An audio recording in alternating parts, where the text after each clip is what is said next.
Hi hello ನಮಸ್ಕಾರ ಸ್ನೇಹಿತರೆ, ನಾನು ನಿಮ್ಮ ಹುಡುಗ ಜಯಸೂರ್ಯ. 2024ರಲ್ಲಿ ಉದ್ಘಾಟನೆ ಆಗಿರುವಂಥ ಗಂಗಾವತಿ ಭೀಮಪ್ಪನವರ ತಾಲೂಕು ಕ್ರೀಡಾಂಗಣ ಅಗ್ರಿಬೊಮ್ಮನಹಳ್ಳಿಯಲ್ಲಿ ನಿನ್ನೆ ಒಂದು ಅಚಾತುರ್ಯ ನಡೆದೋಗಿದೆ. ಇಲ್ಲಿ ನೋಡಿ, ಕುಳಿತುಕೊಳ್ಬೇಕಾದಂಥ ಈ ಸ್ಥಳದಲ್ಲಿ ಒಂದು ಸೇಫ್ಟಿಗೆ ಸೀಲ್ಟಿಂಗ್ ಕಂಬಿಗಳನ್ನು ಹಾಕಿದ್ದಾರೆ. ಈ ಒಂದು ಕಂಬಿಗಳನ್ನು ನಿನ್ನೆ ಯಾರೋ ಕಿಡಿಗೇಡಿಗಳು ಉದ್ದೇಶಪೂರ್ವಕವಾಗಿ ಮುರಿದಿದ್ದಾರೆ ಅಂತ ಅಂದ್ಬಿಟ್ಟು ಆರೋಪಗಳು ಕೇಳಿ ಬರ್ತಾ ಇದ್ದಾವೆ. 2021-22ನೇ ಸಾಲಿನಲ್ಲಿ DMF ಯೋಜನೆ ಅಡಿಯಲ್ಲಿ ಲೋಕೋಪಯೋಗಿ ಇಲಾಖೆಯಿಂದ ನಡೆದಂಥ ಈ ಒಂದು ಕಾಮಗಾರಿಯು ನೀವೇ ನೋಡ್ತಾ ಇದ್ದೀರಾ, ಸಂಪೂರ್ಣವಾಗಿ ಕಳಪೆ ಕಾಮಗಾರಿ. ಅಂದರೆ ಏನು ಮಾಡಬೇಕು ಅಂದರೆ ಮಾಡಬೇಕು ಅನ್ನೋ ರೀತಿಯಲ್ಲಿ ಕಾಮಗಾರಿಯನ್ನು ನೆರವೇರಿಸಿದ್ದಾರೆ. ಸೊ ಈ ಬನ್ನಿ ಸ್ನೇಹಿತರೆ, ಅದರ ಬಗ್ಗೆ ಸಂಪೂರ್ಣ ವಿವರವಾಗಿ ನಾವು ಇಲ್ಲಿ ನಿಮಗೆ ತೋರಿಸ್ತಾ ಬಂದಿದ್ದೀನಿ. ಆ್ಯಂಡ್ ಈ ಒಂದು ಕ್ರೀಡಾಂಗಣ ಏನಿದೆ, ಇಲ್ಲಿ ಅನೇಕ ಮೂಲಭೂತ ಸೌಲಭ್ಯಗಳಿಗೆ ಸರಿಯಾದ ವ್ಯವಸ್ಥೆಯನ್ನು ಕಲ್ಪಿಸಿಲ್ಲ. ಅಂದರೆ ಮಾಡಿದ್ದಾರೆ, ಅದನ್ನ ಉಪಯೋಗಿಸೋಕ್ಕೂ ಕೂಡ ಬಿಟ್ಟಿಲ್ಲ. ಅದರ ವಿವರವನ್ನು ನಾನು ಈ ವಿಡಿಯೋದಲ್ಲಿ ತೋರಿಸ್ತೀನಿ. ಆ್ಯಂಡ್ ಈಗ ನೋಡಿ, ಇದು ಒಂದು ಕಂಬ ಬಿದ್ದೋಗಿದೆ. ಈ ಒಂದು ಸ್ಟೀಲ್ ಕಂಬ ಬಿದ್ದೋಗಿರೋದು ಈ ಸಾರ್ವಜನಿಕರ ತೆರಿಗೆ ಹಣ ಸಂಪೂರ್ಣ ಪೋಲಾಗಿದೆ. ಯಾಕೆ ಇದು ಬಿತ್ತು? ಅದು ಆಕಸ್ಮಿಕವಾಗಿ ಬಿತ್ತಾ ಅಥವಾ ಯಾರಾದರೂ ಉದ್ದೇಶಪೂರ್ವಕವಾಗಿ ಕೆಡವಿದಾರಾ? ನೋಡಿ, ಇದು ಉದ್ದೇಶಪೂರ್ವಕವಾಗಿ ಕೆಡವಿದ್ದಂದರೆ ಇದು ಯಾರು ಕೆಡವಿದ್ದಾರೆ ಅಂತ ಗುರುತಿಡೋದಕ್ಕೆ ಇಲ್ಲಿ CC ಕ್ಯಾಮ್ರಾಗಳು ಕೂಡ ಇಲ್ಲ. ಧ್ವಜಸ್ತಂಭವನ್ನು ನಿರ್ಮಾಣ ಮಾಡೋಕ್ಕೆ ಆಗಿರುವಂಥ ಖರ್ಚು 40 ಲಕ್ಷ. ಆ್ಯಂಡ್ ಈ ಸ್ಟೇಡಿಯಂ ನಿರ್ಮಾಣ ಮಾಡಲಿಕ್ಕೆ ಆಗಿರುವಂಥ ಲೆಕ್ಕದ ಖರ್ಚು ಏನಪ್ಪ ಅಂದರೆ 400 ಲಕ್ಷ, ಹತ್ತಿರ 4 ಕೋಟಿ ಲೆಕ್ಕವನ್ನು ಇಲ್ಲಿ ಹೇಳ್ತಾರೆ. ಇದು 4 ಕೋಟಿ ಕಾಮಗಾರಿ ನಡೆದಿದೆ.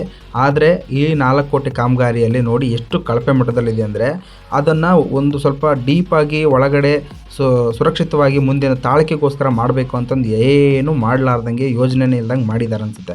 ಇಲ್ಲಿ ಕನ್ಸ್ಟ್ರಕ್ಷನ್ ತೊಗೊಂಡವರು ಮಾಡಿದಂಥ ಇಂಜಿನಿಯರು ಅಥವಾ ಯಾವ ರೀತಿ ಪ್ಲಾನ್ ಮಾಡಿದ್ದಾರೆ ಗೊತ್ತಾಗ್ತಿಲ್ಲ. ಆ್ಯಂಡ್ ಇದು ನೋಡಿ, ಕಾಲಿಟ್ರೆ ಸಾಕು ಅದೇ ಬಿದ್ದೋಗುತ್ತೆ. ಈ ಥರ ಕಳಪೆ ಕಾಮಗಾರಿನ ಯಾಕ್ರಿ ಮಾಡ್ತೀರಾ? ದೇಶದ ಹಣನ, ನಮ್ಮ ರಾಜ್ಯದ, ನಮ್ಮ ಬೊಮ್ಮನಹಳ್ಳಿ ಹಣವನ್ನೆಲ್ಲನೂ ಕೂಡ ಸುಮ್ಮನೆ ವೇಸ್ಟ್ ಮಾಡಿ ಪೋಲ್ ಮಾಡ್ತೀರಾ? ಇದನ್ನು ನೋಡಿ, ನೀವು ಯಾರಾದರೂ ಕೂಡ ಅಲ್ಲಿ ಮೇಲಧಿಕಾರಿಗಳು ಅಂತ ಇದ್ದಂದರೆ ದಯಮಾಡಿ ಈ ಸ್ಥಳಕ್ಕೆ ಭೇಟಿ ನೀಡಿ. ಕಾಮಗಾರಿಯಲ್ಲಿ ಕಳಪೆ ಕಾಮಗಾರಿ ಆಗೋಗಿದೆ.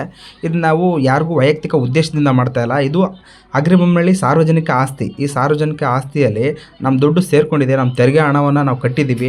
ನಮ್ಮನೆ ರೊಕ್ಕನ ನಾವು ಸುಮ್ಮನೆ ಪೋಲ್ ಮಾಡಿ ವೇಸ್ಟ್ ಮಾಡಿದ್ದಂದರೆ ಹೆಂಗೆ ಕೇಳ್ತೀವೋ ಅದೇ ಒಂದು ಬಾಧ್ಯತೆ ಮುಖಾಂತರ ನಾವು ಕೇಳ್ತಾ ಇದ್ದೀವಿ.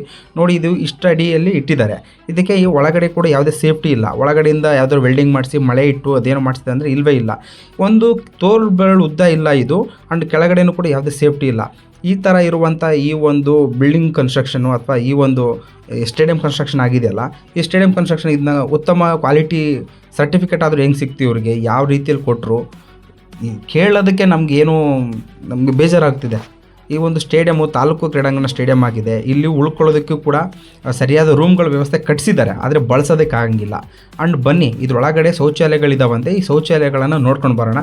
ಈ ಶೌಚಾಲಯಗಳು ಹೆಂಗಿದ್ದಾವೆ. ಆ್ಯಂಡ್ ಯಾವುದಾದ್ರೂ ಕ್ರೀಡೆಗಳು ನಡೀತು ಇದಕ್ಕೂ ಮುಂಚೆ, ಅಲ್ಲಿ ಕ್ರೀಡೆಗಳು ನಡೆದಾಗೂ ಕೂಡ ಶೌಚಾಲಯಕ್ಕೋಸ್ಕರ ತುಂಬ ಜನ ಪರದಾಡಿದರು. ಮಹಿಳೆಯರಾಗಿರ್ಬೋದು, ಪುರುಷರಾಗಿರ್ಬೋದು, ಬಾಲಕರು, ಬಾಲಕಿಯರು ಎಲ್ಲರೂ ಕೂಡ ಇಲ್ಲಿ ಈ ಸ್ಟೇಡಿಯಮ್ಮಲ್ಲಿ ಶೌಚಾಲಯಗಳೇ ಇಲ್ಲ. ಈ ಶೌಚಾಲಯಗಳಿದ್ದರೂ ಕೂಡ ಬಳಸೋಕ್ಕಾಗ್ತಿಲ್ಲ. ಬನ್ನಿ, ನಿಜವಾಗಿ ಕನ್ಸ್ಟ್ರಕ್ಷನ್ ಆಗಿರೋ ಶೌಚಾಲಯಗಳನ್ನು ನೋಡ್ಕೊಂಡು ಬರೋಣ.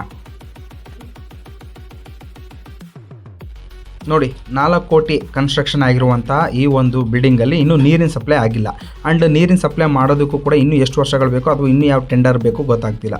ಈ ಒಂದು ರೂಮ್ಗಳು ನೋಡಿ, ಎಲ್ಲ ಜಾಡಿ ಹಿಡಿದೋಗ್ಬಿಟ್ಟಿದೆ. ಇನ್ನೇನು ಇವು ಕಟ್ಟೋದು, ಕೈ ಬಿಡೋದು, ಒಳಗಡೆ ಬಳಸಲಾರ್ದಂಗೆ ಬಿಟ್ಬಿಡೋದು, ಈ ಥರ ಕನ್ಸ್ಟ್ರಕ್ಷನ್ ಮಾಡ್ತಾರೆ. ಇದನ್ನು ಸರ್ಕಾರಗಳು ಅಥವಾ ಸರ್ಕಾರದ ಅಧಿಕಾರಿಗಳು ಯಾರು ಕೂಡ ಕೇರ್ ಮಾಡಲ್ಲ, ನೋಡೋದಿಲ್ಲ.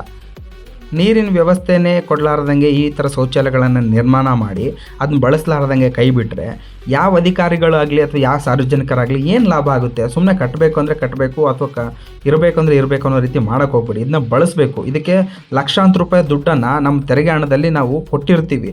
ಇದು ನಂದೊಬ್ಬಂದೇ ಅಲ್ಲ, ಇಡೀ ದೇಶದ, ರಾಜ್ಯದ, ಜಿಲ್ಲೆಯ, ತಾಲೂಕಿನ, ಹಳ್ಳಿಗಳ ಪ್ರತಿಯೊಬ್ಬ ಜನರ ದುಡ್ಡಿನ ಕೆಲಸ ಇದೆ. ಸೊ ದಯಮಾಡಿ ಈ ಥರದ ಒಂದು ಕಾರ್ಯಗಳನ್ನು ಸುಮ್ಮನೆ ಮಾಡಿ ಅಥವಾ ಅಧಿಕಾರಿಗಳು ಕೇಳಲಾರ್ದಂಗೆ ಕೈ ಬಿಡಬೇಡಿ.